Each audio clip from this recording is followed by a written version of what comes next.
Hello, and thank you so much for listening to the Modern Christian Women Everyday Victory podcast.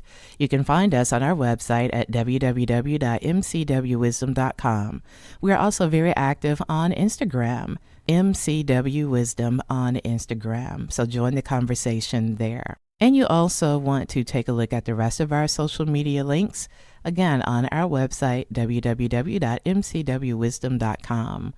All right, let's talk about husband revelation. And once again, we're talking about the book, Some Bitter, Some Sweet, Becoming a Single Woman God Can Use.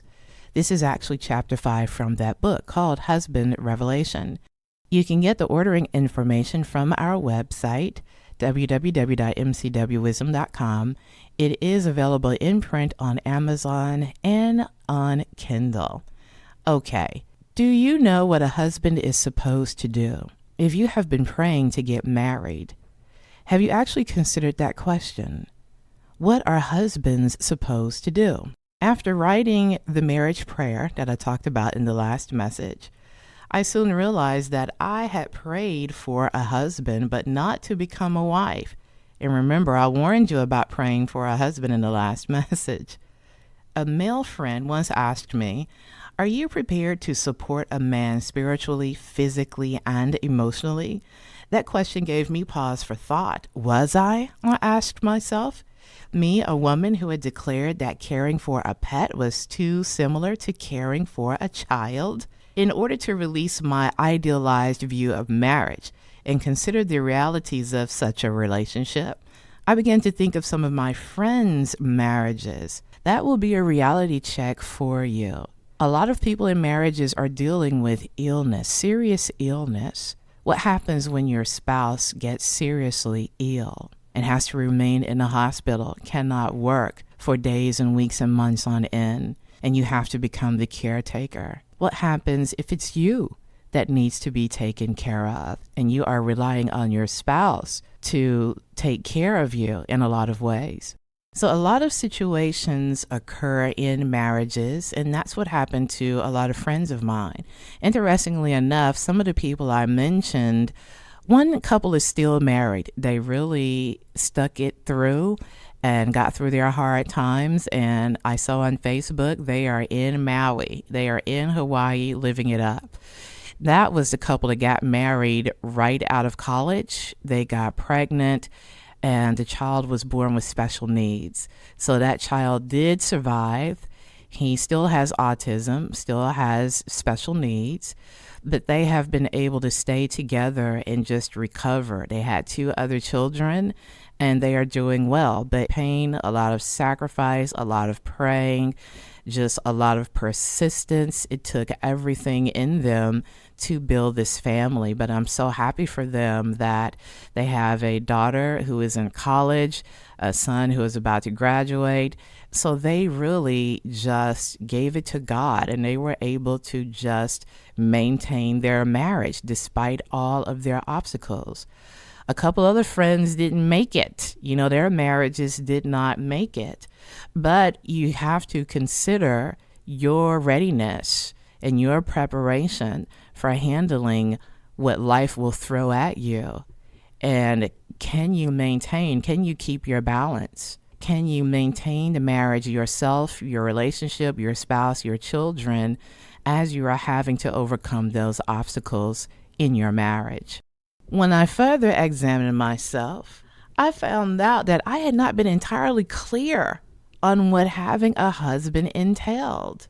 God knew this the entire time I had been kicking, screaming, and getting upset with him over being unmarried. There was one other young couple I met years ago. Their parents were pastors. They had just gotten married and had gotten pregnant very soon, and their child was born with a heart condition. So the wife couldn't work. One of them had to work, so the husband kept working. But the wife was at home constantly with the child with the heart condition. And bless their hearts, the child passed away at 16 years old. So the child lived a lot longer than the doctor said she would. But just how devastating is that? And they divorced. They did divorce. And then the child did pass away. Marriage is no joke, ladies. Marriage is no joke. Connecting yourself with the destiny of another person is serious business. Bringing other people into this world when you have children is serious business. So you have to truly consider, do you have the wherewithal to handle all of that? And if not, and you still want to be a wife, you still want to have a husband, then your prayer is for the strength to be a wife and to handle all that that means. So I stopped praying for a husband. Yes, I did. And I said about giving God first priority in my life. God is a jealous God and will have no one or no thing put before him. That's from Exodus 34:14. So God knew that if I had been given the man of my dreams before I practiced putting him first, then I would have focused on pleasing the boyfriend and not on seeking God as diligently as I have been. Isn't that true for most of us? Once you get a boyfriend, you put your female friends down. You're so focused on that man. You're focused on the relationship.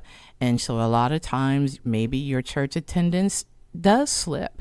Maybe your prayer time does slip because you're so enthralled with this guy, right?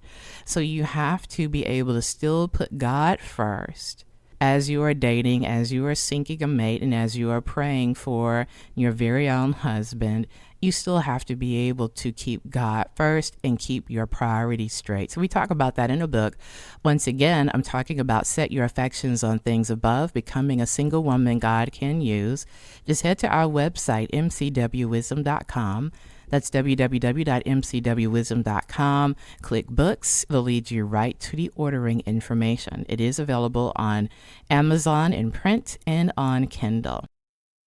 So I received some very deep revelations about the single life, about what it really meant when I was praying for a husband and to be married. And as I said before, I just put a pause on all of that when I began to understand what it really, really meant and what I was actually really praying for, because I was so upset with God about it being delayed. But then when I received all of this revelation over about a year's time, the result of this book is the result of me journaling and praying and seeking God for about a year. And this book came out and all of this insight came out. So a lot of the times books and Christian books focus on the wife becoming ready for marriage. But what are husbands supposed to do? Have you gotten a lot of information on that? And so in this chapter, I write about some things that came to me, and you'll need to get the book to read it in detail, but husbands are to live joyfully with their wives all the days of their lives. I got that from Ecclesiastes 9:9. Husbands should be monogamous. Husbands should lead and love their wives as Christ loves the church. Husbands should never be abusive. That's from Colossians 3:19. Husbands should manage the household, 1 Timothy 3:4. And of course, I go into a lot more detail to explain exactly what all of that means in the book. Okay, so I know you are ready to order your copies if you have not already.